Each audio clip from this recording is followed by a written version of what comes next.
Welcome back for another video.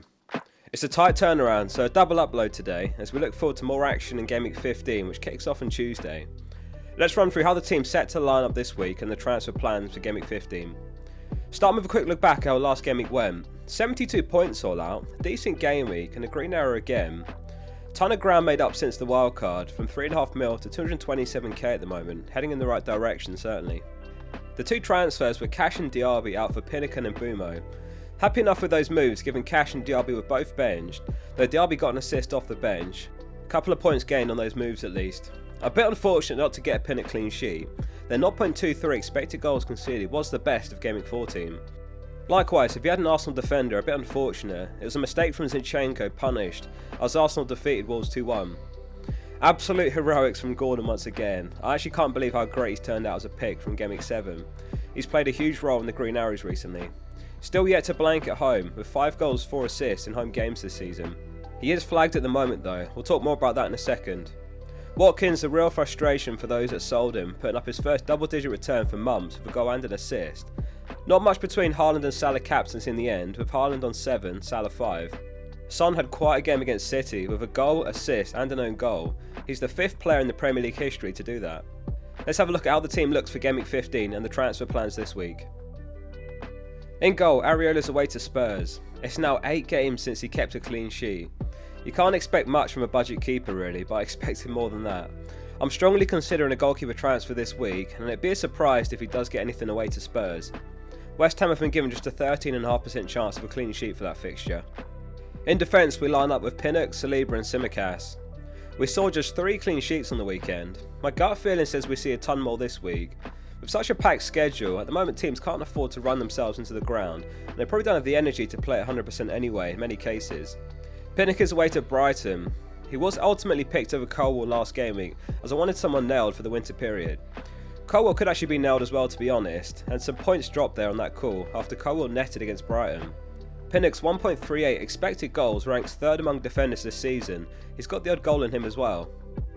Saliba's away to Luton, and Arsenal top the clean sheet probabilities this week, given a 51% chance. The only team likely to keep one than not. It looks a great week if you're on double Arsenal defence.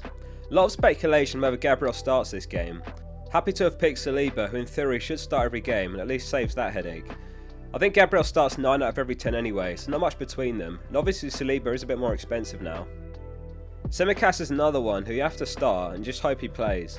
We talked about Liverpool's defence in Sunday's video. Matip did go off with an injury versus Fulham, so Konate and Gomez are Klopp's options in centre-back. Perhaps that helps Tsimikas' chances, as Klopp might be reluctant to start both. It could be more sensible to have one centre-back available on the bench, in which case Gomez. Is that wishful thinking? We'll find out on Wednesday.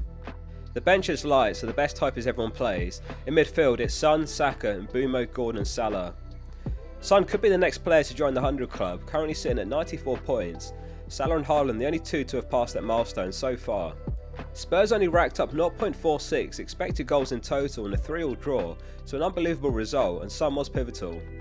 His 4.87 expected goals this season actually ranks 14th among all players, so an overperformance of 4.23 xg.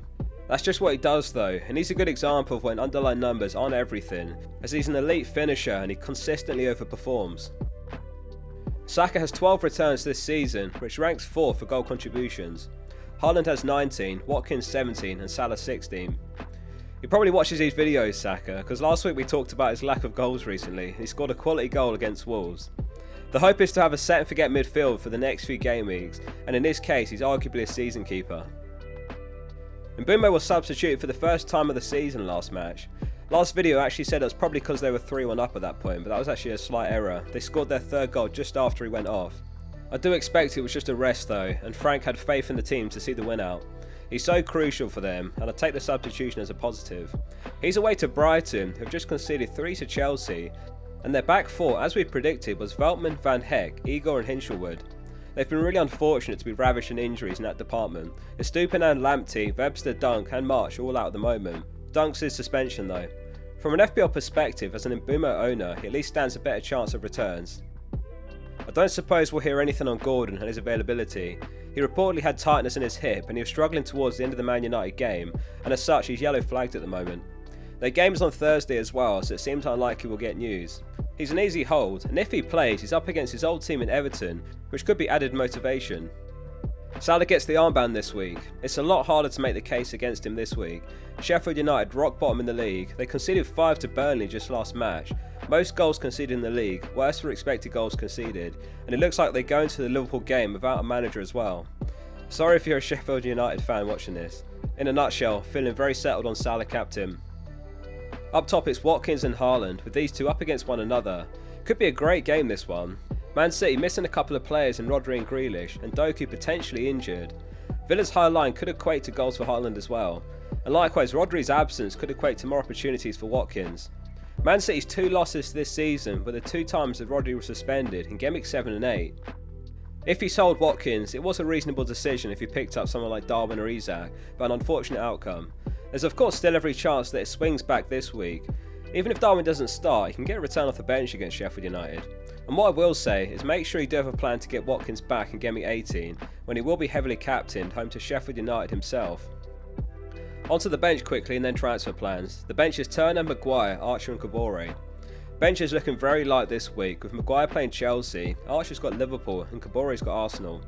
There is an option to sell Maguire for the likes of Lascelles to shore up the bench and add some depth, but I'm looking elsewhere this week. In terms of the transfer plans, Rolling looks fine this week and it does keep the team flexible. However, with the news emerging that Pope could be sidelined for 4 or so months, the current plan is to sell Turner for Dubravka. Let's talk about the pros and cons of this one. I've extended the graphic from the last video showing the potential Areola and Dubravka rotation, as it could be longer than we expected last video. From now till Gameweek 29, you only hit 2 games which aren't green on the fixture difficulty rating, and those 2 being home games to Brighton and Brentford. So it is an opportunity. If Dubravka is their nailed first choice keeper, he'll be an absolute gift for 3.9 mil. We know how good Newcastle's defence can be. However, there is a slight risk of Newcastle signing a goalkeeper to come in as the first choice. For example, there's rumours of De Gea, who is a free agent at the moment. I've been reading the Newcastle forums to try and gauge if this is a good suggestion, and they're pretty confident in Dubravka, or Dubs as they call him, but the board's view and the fans' view can differ. Even if they sign De Gea or another keeper, they'd potentially only be able to register in the January window, unless they sign a free agent like De Gea and they get a special exception granted. So looking at the next 5 game weeks before January alone in isolation, it lets you bench Areola versus Spurs, Man United and Arsenal at a minimum. That's 3 tickets to better clean sheet chances in the next month. Those weeks you get Dubravka against Everton, Luton and Forest. I don't see Areola keeping a clean sheet versus Spurs this week, and there is better potential for Newcastle, though Everton away is no walk in the park. And lastly, of course, it is possible that they struggle without Pope. I don't think it's nearly as much of a downgrade from Alisson to Kelleher, to give an example from another team. A couple of other considerations. Using a transfer on a keeper now might have a knock-on effect to your Gameweek 18 team when Man City and Brentford blank, and in my case it's a little bit risky, which is the opposite of how I've been playing this season. I still need to replace Kabore, Tsimikas and Archer ideally, but the upside is there in my view. And lastly, he uses up a Newcastle spot, so if you've already got 2 players like Gordon and Lascelles or Trippier and Livramento, then you might be tripled up and that blocks a 3rd player which might end up being a top pick and you can't get to. In my case, I'd just be doubled up, so all good there. Let us know your transfer plans and your thoughts on Dubravka. Before we go, 40% of you aren't subscribed, so hit that button to join the other 60%. The final upload's coming on Tuesday morning as we catch up with the experts and everything they're doing this week. See you soon for the next one.